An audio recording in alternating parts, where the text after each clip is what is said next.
everybody, this is Alicia, also known as AVP. I'm joined by my husband Jack, and we're also joined by a special guest, Kelsea Horne. She's known for our crochet figures that we see that are made in the Orville fashion. So, Kelsea, what inspired you to make these Orville figures in the first place? So, I just started crocheting earlier this year, and I figured I was looking at some patterns online, and I was like, I think it would be really cool if there were, crochet patterns or figures related to the Orville, because that's one of my favorite shows. And I found one pattern and I took it and ran with it, and I made it my own and decided to kind of manipulate the pattern in a way that works. And Ed Mercer came from it. Nice.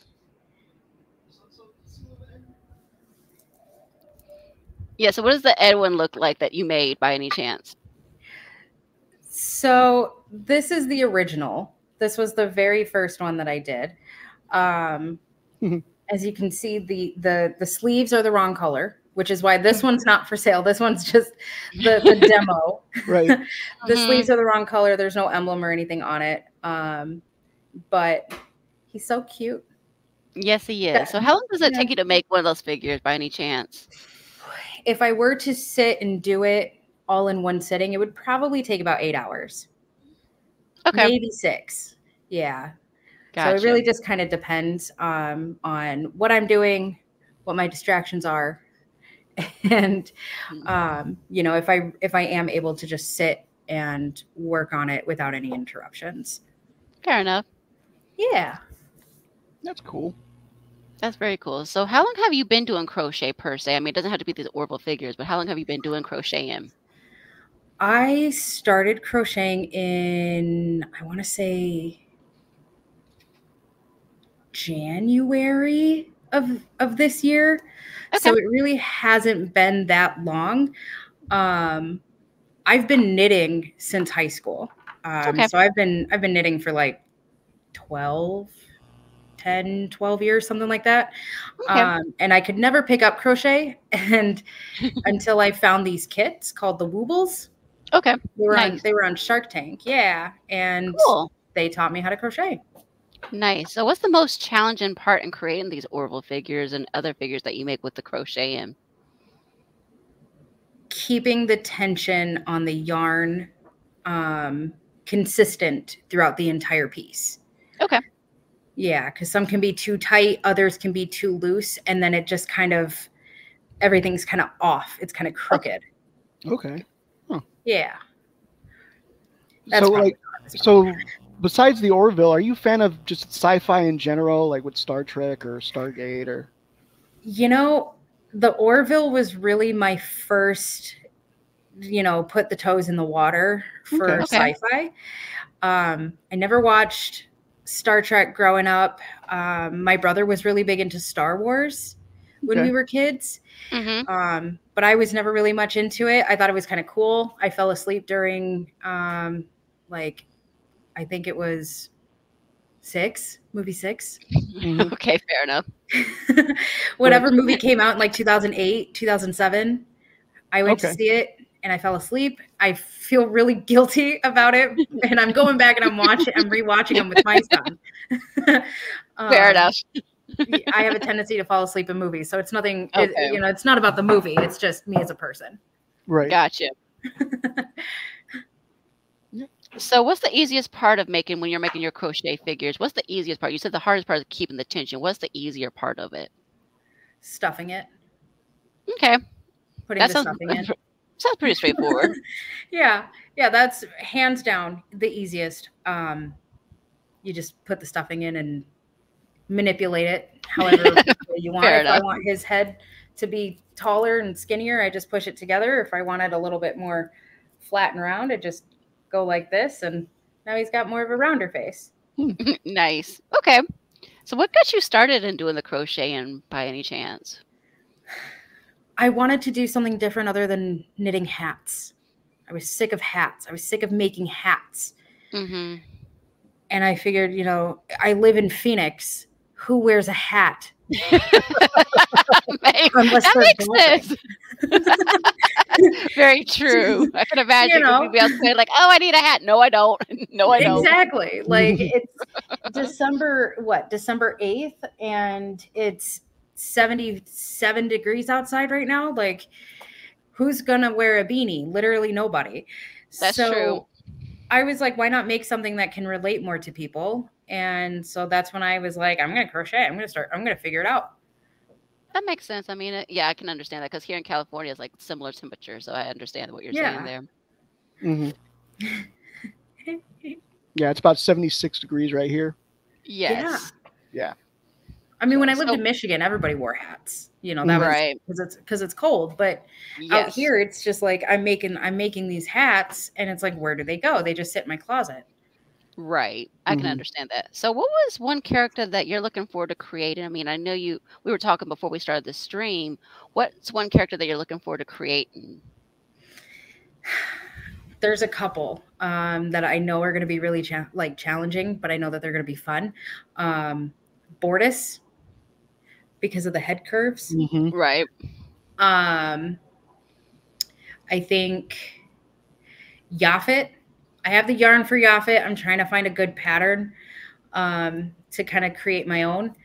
That one I know is definitely going to be a challenge. And I'm trying to think of stuffing to go inside of him so that he's kind of gelatinous and squishy. Right. And then like, how do you do the mouth with that one? That would be a challenge, I think.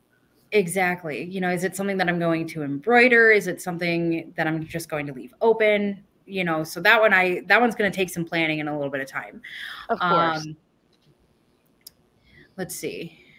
I think those are my two biggest. I think Isaac is going to be kind of fun too, to try to figure out. I might use my Jack Skellington pattern that I have and just change up the colors and see how that works. See how that comes out. Sounds good.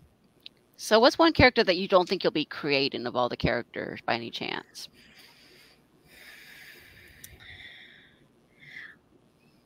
I don't think I'm going to make Charlie.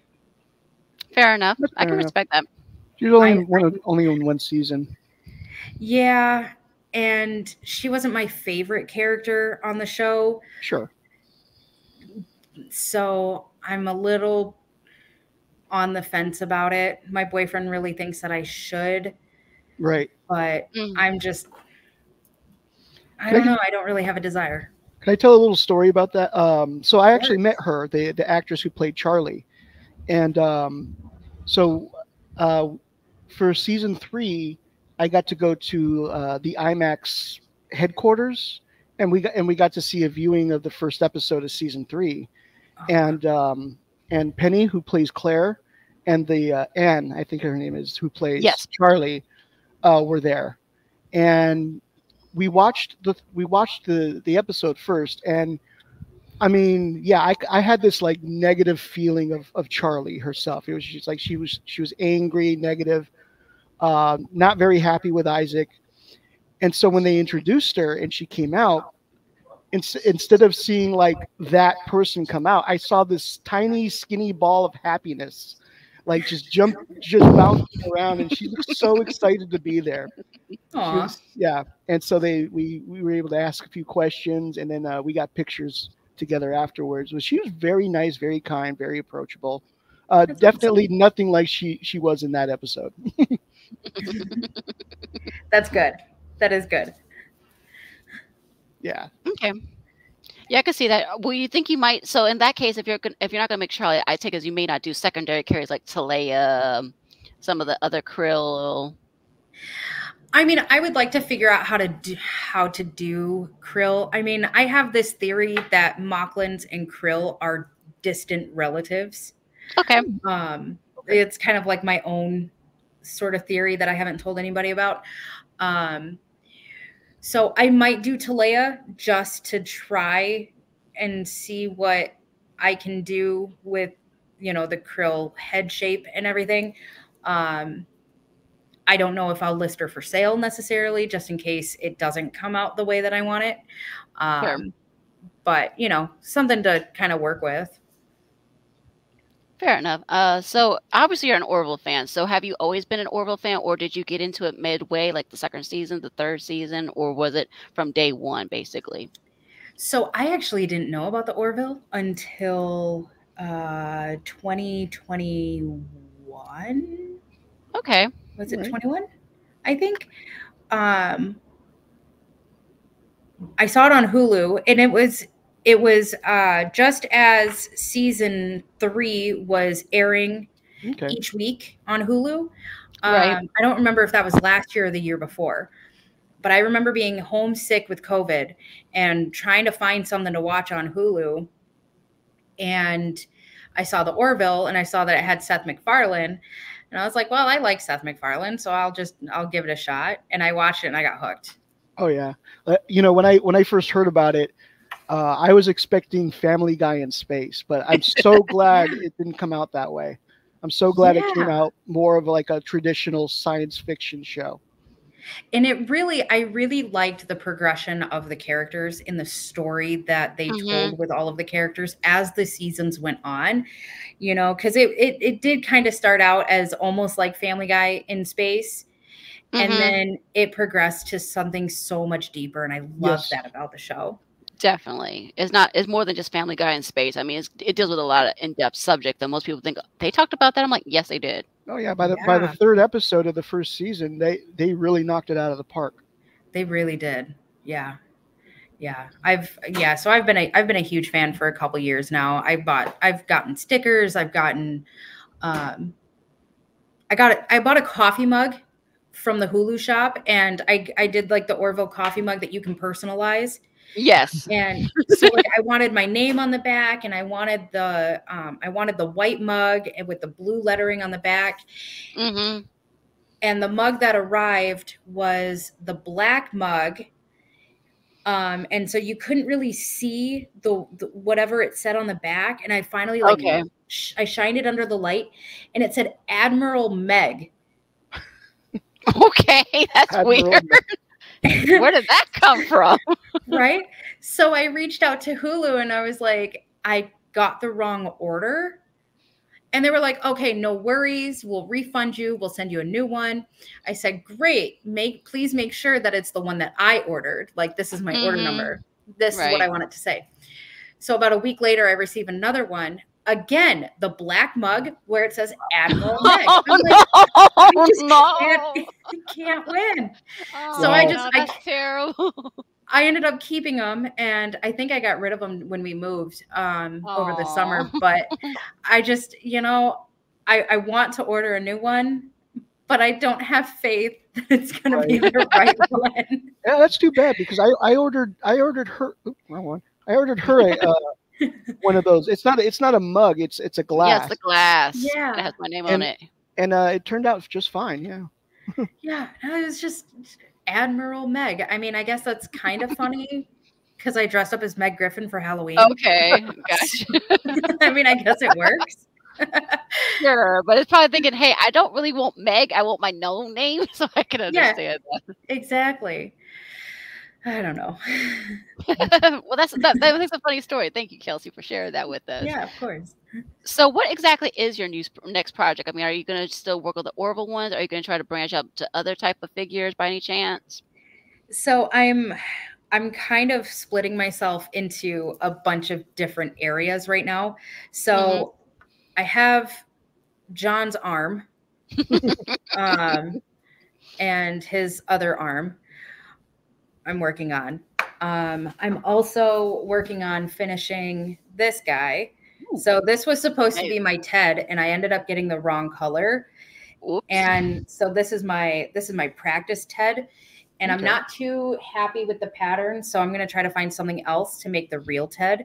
But he's still really big and squishy, and I'm going to keep this guy forever. And then I'm also working on projects for my coworkers too for our Christmas party. So thank goodness I don't have very many coworkers. Like each one is going to get their own, they're called amigurumi. Their own little stuffed animal. depending on, like, they've sent me what they want. And so I'm going to make it for them. I'm going to surprise my doctor that I work with one of her dog that just recently passed. So, wow. Yeah. And they're each going to go in like a coffee mug and everybody gets their own. Very cool. Yeah. Yes. So has any of the cast or the crew reached out to you since they know about, or do they even know that you've created these Orville characters by any chance? I wish. Oh my gosh, I would die. Okay. It hasn't been acknowledged, so I don't know if they know. I mean, I've tagged Seth MacFarlane in the two that I've made of Ed Mercer. Everybody said that I should have taken one to the concert on Tuesday and like gave it to him at the concert, but I didn't have one to give him, and I didn't want to give him the one that was wrong. Right. Sure, so, that makes sense. Yeah. Okay, well, hopefully this interview will help get the word out for them to say, because me and my husband, we've spoken to several of the cast and crew many, many times, and so, hey, hopefully this will help get the word out for them. Yeah, I would love that. I would love to make one for each individual person and send it to them so that they have their own. And then if that ever happens, I have to make sure that it's right. Yes, and that they're perfect. Of course. Yeah, definitely. That's great. Hopefully they can you can do that. I hope so. I would love to do that. That'd be such a huge honor, and they wouldn't have to pay for it. I'd pay for shipping and everything. They'd get it for free. Nice. So what exactly do you use to make your figures? I mean, I know some specific types of yarn, some use particular material. What do you use exactly to make your figures with? So I have I bought yarn on sale. I don't know what the brand is. It works really well for what I'm doing. I don't know if it's a discontinued yarn. I don't know if I'm going to try to find something different once I run out. But right now I want to be kind of consistent. But I'll find some other stuff that's maybe a higher quality, something maybe a little bit softer, because this is kind of rigid. But once you stuff it, it's pretty good. Okay. I have my KXK crochet hook. I love this. This is one of the best investments I ever made, even though it was only like $34, but it counts my stitches and my rows, and it's got a little flashlight on the tip of it too, which is really nice. And it comes with like 8 different crochet like hooks, and I can take these on and off and switch them out as I need. That's very handy. Yeah. Yeah. It's amazing. It's so amazing. And then I use polyfill to stuff them, and the little, I have little plastic safety eyes. I don't embroider the eyes. My embroidery skills are still something to be desired. Fair enough. So working on it. But I try to use safety eyes for everything. I try to do as minimal embroidery as possible. But I do embroider like the shoulder things that they have. Okay, the epaulettes, yes. Yeah, and then I do embroider the symbol on the front. Okay, it's not great, but it's something. Sure, that's fine. So does it help to rewatch the episodes to create your figures, or what helps you do when you're creating them exactly so you can do them properly? Just the pattern, as long as it's a good pattern, that's the most important thing. If the pattern isn't good, then I'm going to frog it. I'm going to take it all apart, and I'm going to start over, and I'm going to find a different pattern. Okay, fair enough. So what kind of advice would you want to give to somebody that may be interested in saying, hey, I want to try crochet. I see the way Kelsey's doing it. Maybe I can try. What advice would you give them in that kind of case? Start small. Start small. Don't start with granny squares. Start with amigurumi. It is the easiest way to learn how to crochet. It's literally just a single crochet throughout the entire piece. And what really helped me was using the Woobles pattern, using the Woobles as like a company to be able to figure out how to do it, because the way that this girl explains everything and teaches you step by step how to do it, it's fantastic. If it wasn't for her, I probably wouldn't be doing it. Okay. Fair enough. Yeah. So where could we buy these figures that you create, like the Ed Mercer one? Where could we buy it if we wanted to buy it by any chance? So I have an Etsy shop. It's called SpaceManCrochet. So SpaceManCrochet.etsy.com. Last I checked, it shows that I only have 2 in stock because I don't want to overload myself with orders just to be on the safe side. But if you reach out to me on Twitter at Kelsea Wears Prada, I will, we can figure something out. They do come on a first come, first serve basis. They're made as ordered. I don't have like a stock supply of anything right now. So they do take some time. I ship they're done within 3 to 5 days. Just because I work full time, I'm a mom, I got band, I play with the Arizona Winds, I got all this stuff. So it takes me a couple days to really get them done. But I try to get them done as quickly as I can. Makes total sense. So do you do international orders? Because I know some of our fans are international fans. Would you be willing to ship to them overseas, over, say, in Australia, England? Would you be willing to ship to them, or is it going to be only for the U.S. fans only? No, I can definitely do international. My first order was from Allie, who is part of the Orville community, and she lives in Canada. So she was my first order I shipped to Canada. So I'm definitely willing to do international. So that's okay. So you mentioned that you like the Orville and stuff like that. So is there any particular character that stands out to you that's maybe your personal favorite by any chance? I really like Gordon. I mean, of course, like we all love Ed, because who doesn't love Seth MacFarlane, But as a character and like character development, I think Gordon has really stuck out to me.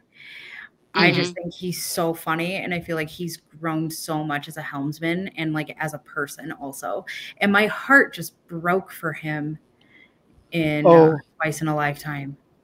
Yeah. Yes, definitely. I do like regular old Gordon when he's doing funny stuff, but when he's serious, when he becomes serious, that's like powerful. Yeah. Scott Grimes has grown so much. I mean, we saw him in the movie Oppenheimer, and he really, really was definitely not the same Gordon, because you're expecting to be all jokey, but no, he's very serious in that. I'm like, oh, interesting. Him and Robert Downey Jr. knock it out of the park. I want to see that movie. It was between that and the Barbie movie. Fair enough. Oppenheimer. I had this one day where I could go see whatever movie I wanted by myself, and I chose the Barbie movie. And honestly, I'm really glad I did, because that was a great movie. I heard it was really good. That's good. That's good. I'm glad you had a good time. We saw Oppenheimer. Yes, we did. But we had a good time with that one too. Yes. Let me think. So, since you're fairly new to the Orville community, are you aware of the Orville game that's out there? Have you played that by any chance, or are you not aware of that game? I feel like I'm kind of aware of it, but I've never played it. Okay, fair enough. It's free on Steam, right? Yes, it is. It's on Steam. It's free. I mean, the people that made that Messy Desk is awesome. I mean, they basically try to make sure it's true to the show, basically. So I've actually interviewed one of the people that created that game, and they said that basically they work side by side with Tom Constantino, the lead editor, and one of the producers was Seth MacFarlane, to make sure that everything matches each other, and that way they're working in tangent with one another to say, okay, this looks like this looks like that. Let's make sure that they match. That's awesome. And they've added a lot more to it too. Like it's more interactive now. Yes, you can customize your quarters. You can play it, do battle simulations. I believe you can in the newest update. Oh, that's awesome. So yeah, it's grown a lot. Yeah, I'm gonna have to check that out. Definitely. Let me think. Did you read the Orville comics by any chance? I'm curious. No, I haven't. I need to. Orville Inked? Not Orville Inc. So these are the ones that were created by David A. Goodman, one of the Orville producers, and David Cabeza. So David Cabeza, I actually interviewed him as well, and he basically worked in tangent with Seth and everybody to make sure that they create the characters where they look almost like the same character that you would see on screen, only it's in an animated form, basically. Okay. Yeah, I know what you're talking about. I've seen it on Twitter. Yeah, but we'll definitely get to Orville Inc. too. Yes, that's what we're planning on doing next. Because me and my husband, I don't know if you're aware of this. So we basically do a lot of Orville content, and we do watch parties. We're reading the Orville novella, which we're almost finished with, and then we'll be reading Todd's comics, the inked ones next. So yeah, that's awesome. I love that. Yes, I'm glad I got my boyfriend into the Orville because he really liked it too. Good. Nice. I'm glad. Yeah, good. He's so upset with how season 3 ended. Well, hopefully we get a 4th season. We're still waiting. I mean, I'm hanging on to that hope, and I'm telling people, hey, don't lose that hope. Hopefully we will. Exactly. Yeah. No, I suspect we will. I think we'll get a season 4. Yeah, It'll take some time, but we'll get it. Yeah, definitely. It'll be well worth it. What I really want to see is I want to see Ed go and get his daughter. Me too. That's what I really want to see. Yes. Yeah. And hopefully some closure with Havina, maybe even Lokar as well. Yeah. I like Lokar. Yeah. An underappreciated character for sure. Definitely. Absolutely. Anything else you want to say, sweetheart, before we wrap up? No, I think you covered it up pretty much everything. Sounds good. Sounds good. So Kelsey, anything you want to plug away before we wrap up? I don't think so. I think I'm good. All right. Sounds good. Well, hope everybody enjoys this interview, and we'll see you next time. Bye. Bye-bye.